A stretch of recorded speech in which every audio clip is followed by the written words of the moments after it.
हाल? उम्मीद करते हैं कि आप खैरियत होंगे। हमारी दुआ है कि आप हमेशा खुश रहें, हंसते और मुस्कुराते रहें और इसी तरह हमें अपना प्यार दिखाते रहें। बिल्कुल जी। मेरा नाम मौसम अली, मैं हूं तारिक महमूद, मैं मोहम्मद यूसुफ। तो आज हम जिस वीडियो पे रिएक्ट करने जा रहे हैं, वीडियो का टाइटल है पाक lost $1 billion in textile export. 300 मिलने बंद हो गई।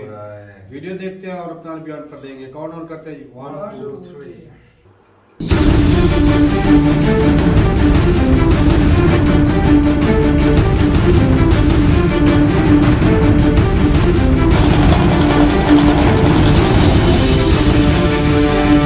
नमस्कार, सलाम, प्रणाम और दोपहर के इंडी प्लस न्यूज देख रहे सभी दर्शकों को प्यार भरी सत श्री अकाल। तो दोस्तों, पड़ोसी देश पाकिस्तान के लिए इस वक्त की सबसे बुरी खबर निकल गई है।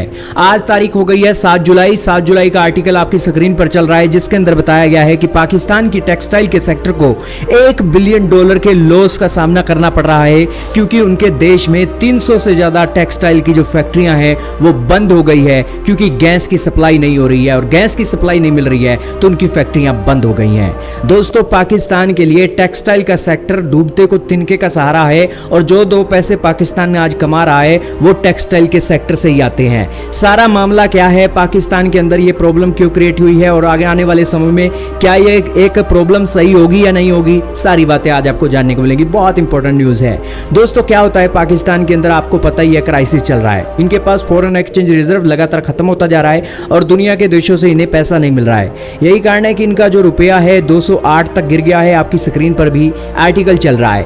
अब दोस्तों, क्या होता है, पूरी दुनिया के अंदर गैस की कीमतें 7वें आसमान में चल रही हैं। पाकिस्तान गैस चाहकर भी नहीं मंगा सकता है, क्योंकि गैस मंगाने के लिए डॉलर चाहिए और बहुत ही कम स्तर पर यहां पर इनके देश में गैस आ रही है। अब पाकिस्तान के जो मिनिस्टर हैं वो कतर के अंदर जाने की भी बातें बोल रहे हैं और वहां से गैस की डील करवाने के लिए हाथ पैर जोड़ने वाले हैं। दोस्तों, क्या दिन आ गए हैं पाकिस्तान के लिए। वो पाकिस्तान जो पूरी की पूरी उम्मत मुसलमान के अंदर अपना एटम बम के लिए जाना जाता था, आज वो दर दर के देशों के अंदर धक्के खा रहा है कि वहां से गैस की एक शिप आ जाए। दोस्तों, गैस की किल्लत पाकिस्तान के अंदर चल रही है और इसी कारण से 300 टेक्सटाइल की फैक्ट्रियां बंद हो गई हैं। आप कहोगे कि टेक्सटाइल का एक्सपोर्ट कितना होता है पाकिस्तान के अंदर।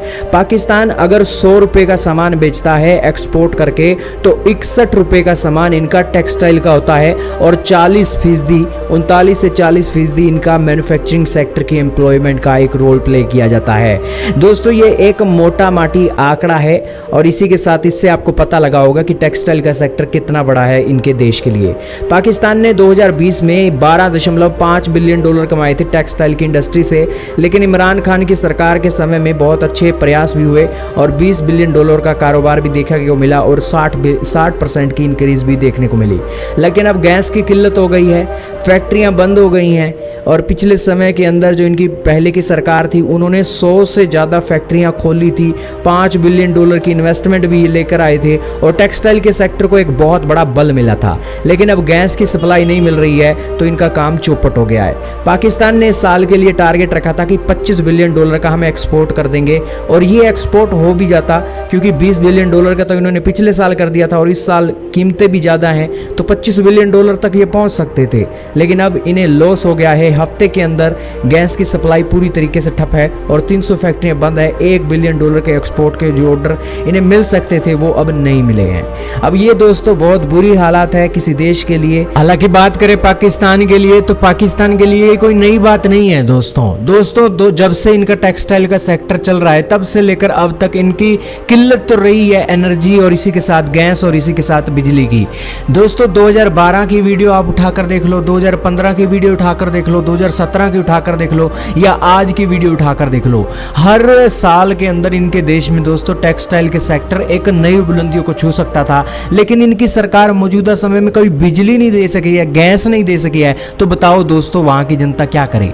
पाकिस्तान के व्यापारी भी अपने देश को कमाकर कुछ देना चाहते हैं, लेकिन उनकी सरकार करप्शन को छोड़कर अपने व्यापारियों को कोई फैसिलिटी दे, तभी तो 2 पैसे जनरेट हों। कितने सालों पुराना इनका क्राइसिस चल रहा है और अब महंगाई के दौर में क्राइसिस और बढ़ गया है। तो इस सिचुएशन में दोस्तों भगवान भी उनकी मदद ही करता है जो अपनी मदद खुद करना जानते हैं। पाकिस्तान तो भगवान के भरोसे बैठा है, अपने हाथ पैर तो मार नहीं रहा है। यही कारण है कि क्राइसिस नए साल के दौर में फिर से खड़ा हो जाता है। आपका कहना चाहोगे दोस्तों, कमेंट में बताइएगा। चलें जी, वीडियो खत्म होगी और पाकिस्तान को लॉस हो चुका है $1 बिलियन का। 1 बिलियन ये एक हफ्ते का है, 1 हफ्ते का। एक हफ्ते के लिए गैस बंद हुई है। और उससे अगर ज्यादा होगा तो ज्यादा मतलब गैस अगर नहीं दी जाएगी मिलों को तो हो सकता है और मिले भी बंद हो। और तारक भाई आपको पता है मैं पिछले दिनों गया था खुड़िया वाला में, मैं उधर से जाकर बोला यार मैंने सदाकत मिल की तरफ जाना है। उन्होंने पता है क्या बोला, उन्होंने बोला जहाँ पर ज्यादा रश मेला हो ना समझ लेना वही मिल है। उसके 4 से 5 बड़े बड़े गेट हैं और देख उसके अंदर कितनी पब्लिक काम करती है। एक मिल है यहाँ पर 300 मिलें बंद होगी, देख कितने खानदान ऊपर से मरेंगे, बिल्कुल ऊपर से महंगाई इतनी है देखो ये और क्या हो रहा है। जब उनको पैसा नहीं मिलेगा, उनके बच्चे भूख से मरेंगे, तो साफ ज़ाहिर है वो कुछ गलत एक्टिविटी में वो शामिल हो जाएंगे। तो जब ऐसे हालात पैदा होते हैं तब भी क्राइम ज़्यादा बढ़ जाता है। भाई कुछ भाई जो क्राइम तारक भाई नहीं कर सकते ना, वो पता क्या करते हैं, अपने बच्चों को मार देते हैं, डुबा देते हैं, कत्ल कर देते हैं, इस तरह के हालात में पैदा होते हैं। और ये भाई इस धंधे पर यार जा रहा है, समझ से काम। कितने जालिम ये लोग हैं, अब भी करप्शन करने से बाज नहीं आ रहे हैं। ये भाई अपने आप को स्ट्रॉन्ग करते हैं, पाकिस्तान का तो इनको कोई है ये नहीं। जो भट्टा है ना इधर पंजाब में, भट्टा सिस्टम हाँ वो 3 माह के लिए बंद कर दिए गए हैं क्योंकि कोयले की कीमत जो है ना कोयले की वो इतनी बढ़ बढ़ गई चुकी है है कि वो खरीदने के काबिल नहीं कॉस्ट रहे। ऑफ प्रोडक्ट ज्यादा हो जाती और है। उनकी जो लेबरें हैं वो कहाँ जाएंगी? वो जहाँ पे कम से कम 1500 बंदा तो होता ही है, चलो ज्यादा ना तो 200 तो नहीं नहीं भाई ज्यादा होते हैं, बहुत बहुत ज्यादा लेबर लेबर होती है, चाहिए।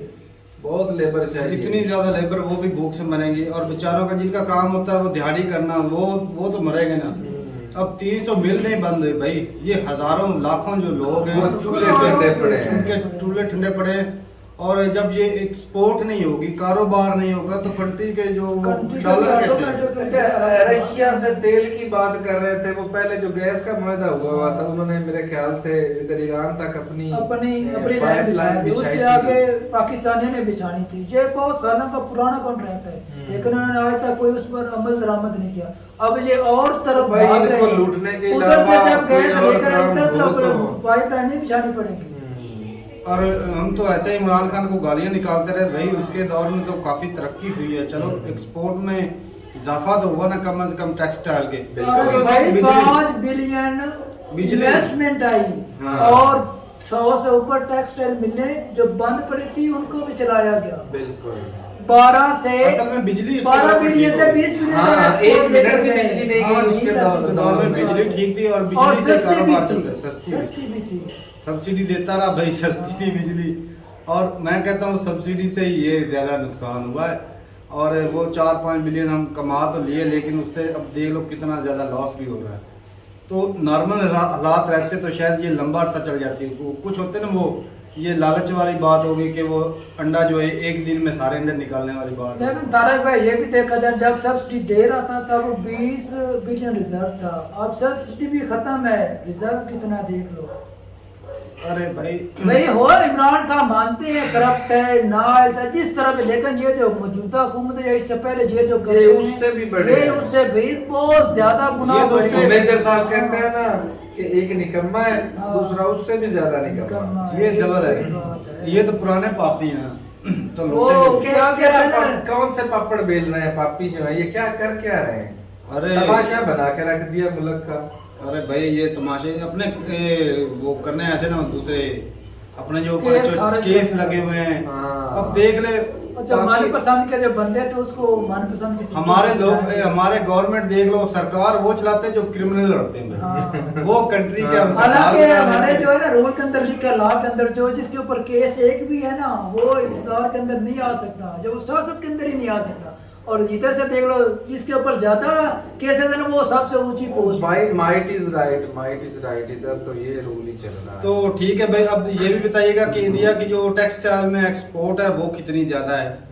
क्योंकि इंडिया जो है वो काफ़ी ज़्यादा जो कॉटन है वो एक्सपोर्ट करता है बांग्लादेश में। बांग्लादेश। और पाकिस्तान की जो मोनोपोली थी ना वो टेक्सटाइल में एक्सपोर्ट की, वो कपड़े में, तो वो अब ज़्यादातर बंगालियों ने चैलेंज बंगाली किया है। वो बंगाली ये जो लेते जा रहे हैं। मार्केट है जिस एरिया पर हमारा कब्जा होता था वहाँ पर वहाँ पर- हमारा तो कपड़ा ये जो 300 मिले नहीं कॉन्ट्रैक्ट नहीं मिलेगा, हाँ, अब नहीं वो जाएंगे। बंगालियों की तरफ जाएंगे, नहीं, इंडिया की नहीं हो तरफ गए। जाएंगे। तो ठीक है भाई, अब इसी तरह ही होता रहेगा। जो हालात चल रहे हैं, हुकूमतें जो है अपनी वो ये सिस्टम सही नहीं कर रही। जब तक एनर्जी क्राइसिस रहेंगे तब तक कंट्री ऊपर उठ नहीं सकता। तो पहले तो एनर्जी क्राइसिस दूर करें, फिर इन सियासतदानों को दूर करें, मैं था फिर सियासतदानों को पहले- फिर जाके हालात ठीक होंगे। तो एजुकेशन सिस्टम जो है वो स्ट्रांग होना चाहिए। तो ठीक है भाई, मिलते हैं वीडियो के साथ, तब तक के लिए इजाज़त दें। अल्लाह।